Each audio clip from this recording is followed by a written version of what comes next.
Have you ever faced a bureaucratic wall so utterly senseless, so devoid of logic, that it makes your teeth ache? You're staring at a problem with an obvious, cheap, and easy solution, but someone, somewhere, is insisting on the most inefficient, time-consuming, and frankly, expensive way possible. What do you do? Do you give up? Do you scream into the void?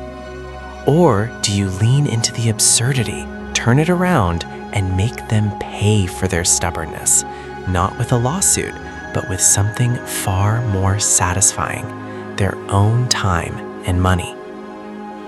Let me tell you a story about a quiet, calculated revenge. Picture this. I work from home, building software for mobile devices. It's a pretty sweet setup.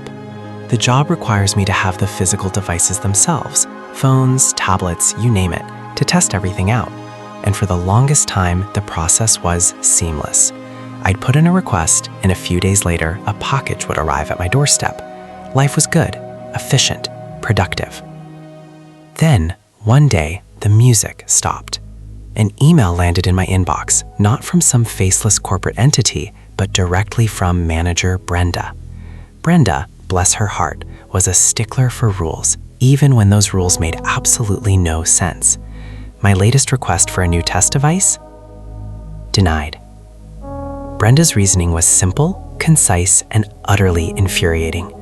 You live within an hour of the office, her email read, so company policy dictates you come in to pick up devices yourself. An hour, she said.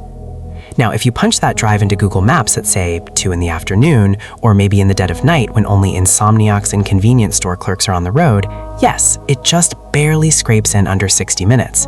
But during actual commuting hours, forget about it. You're looking at an hour and 15 minutes easily. Some days with the wrong gust of wind, it's an hour and a half. I meant to be working, not sitting in traffic, Brenda. I tried to be reasonable. I wrote back, explaining the real-world commute. I even offered to pay for the shipping myself. I said, Brenda, it'll cost me more in gas and parking to come in than for you to just mail it.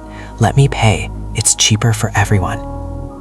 But Brenda, oh Brenda, she was unwavering. Company policy, she repeated, almost as if the words themselves were a sacred incantation.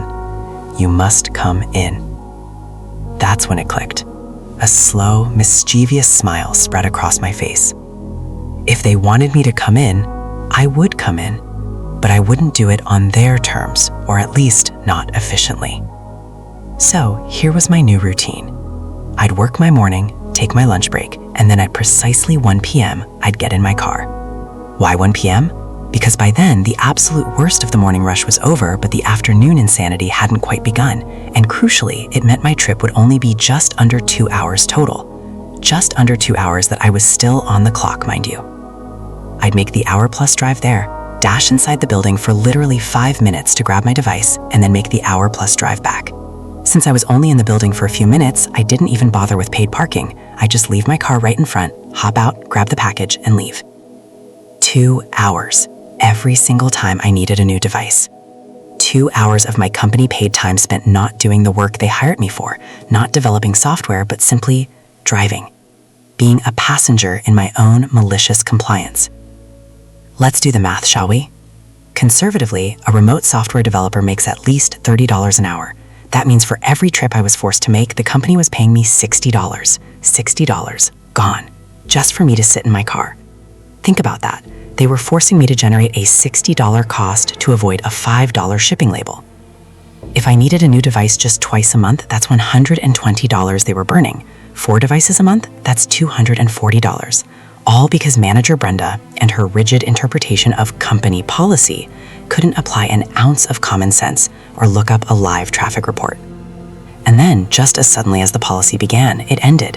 After a few weeks of me happily, diligently, and very expensively driving to the office, the email stopped. My next device request? It was approved. For shipping. Right to my home. Funny how quickly company policy can change when you start bleeding them dry. One perfectly compliant, perfectly unproductive commute at a time. I'm back on the approved list for shipping, by the way. No questions asked.